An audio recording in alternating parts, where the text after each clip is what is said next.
জাগমা গান গাওয়া যাবে না, জাগমা গান সাম্প্রদায়িক সেকুলার গান গাইতে হবে, এই দাবিতে শিল্পী লগ্নজিতা চক্রবর্তীকে হেনস্থা। ভগবানপুর থেকে গ্রেপ্তার করা হয়েছে বেসরকারি স্কুলের মালিক মেহবুব মল্লিককে। মা দুর্গাকে নিয়ে গানে কি আপত্তি? পশ্চিমবঙ্গ কি বাংলাদেশ হতে চলেছে?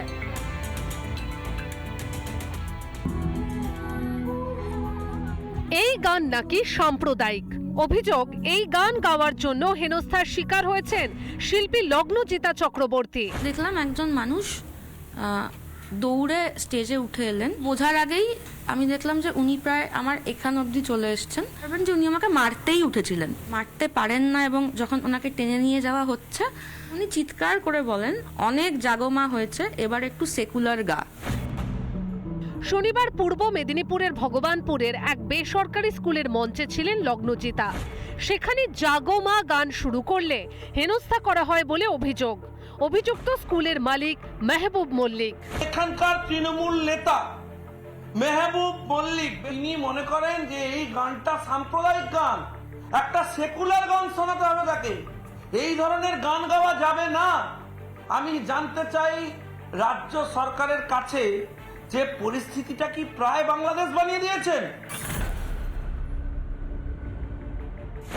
ভগবানপুর থানায় গত 15 বছর ধরে রয়েছেন এখানে একজন ওসি, তার নাম শাহজাহান হক। তিনি রাত 2:30-3টে পর্যন্ত লগ্নজিতা চক্রবর্তী এবং তার টিমকে বসিয়ে বোঝানোর চেষ্টা করেন যে অভিযোগ কোনো মতেই করা যাবে না, কেস সেটিং করুন। শেষমেশ রবিবার অভিযুক্ত মেহবুব মল্লিককে গ্রেপ্তার করে পুলিশ।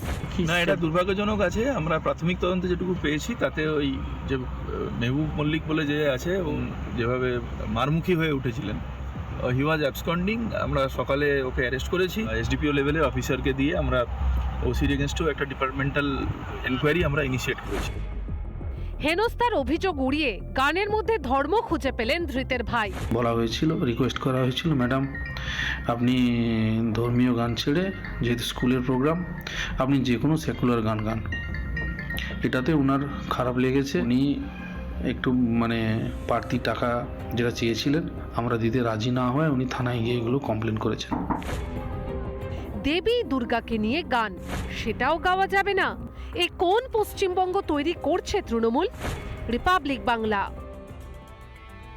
নানা ধরনের কন্টেন্ট দেখার জন্য লাইক করুন, শেয়ার করুন আমাদের ফেসবুক পেজ, সাবস্ক্রাইব করুন আমাদের ইউটিউব চ্যানেল।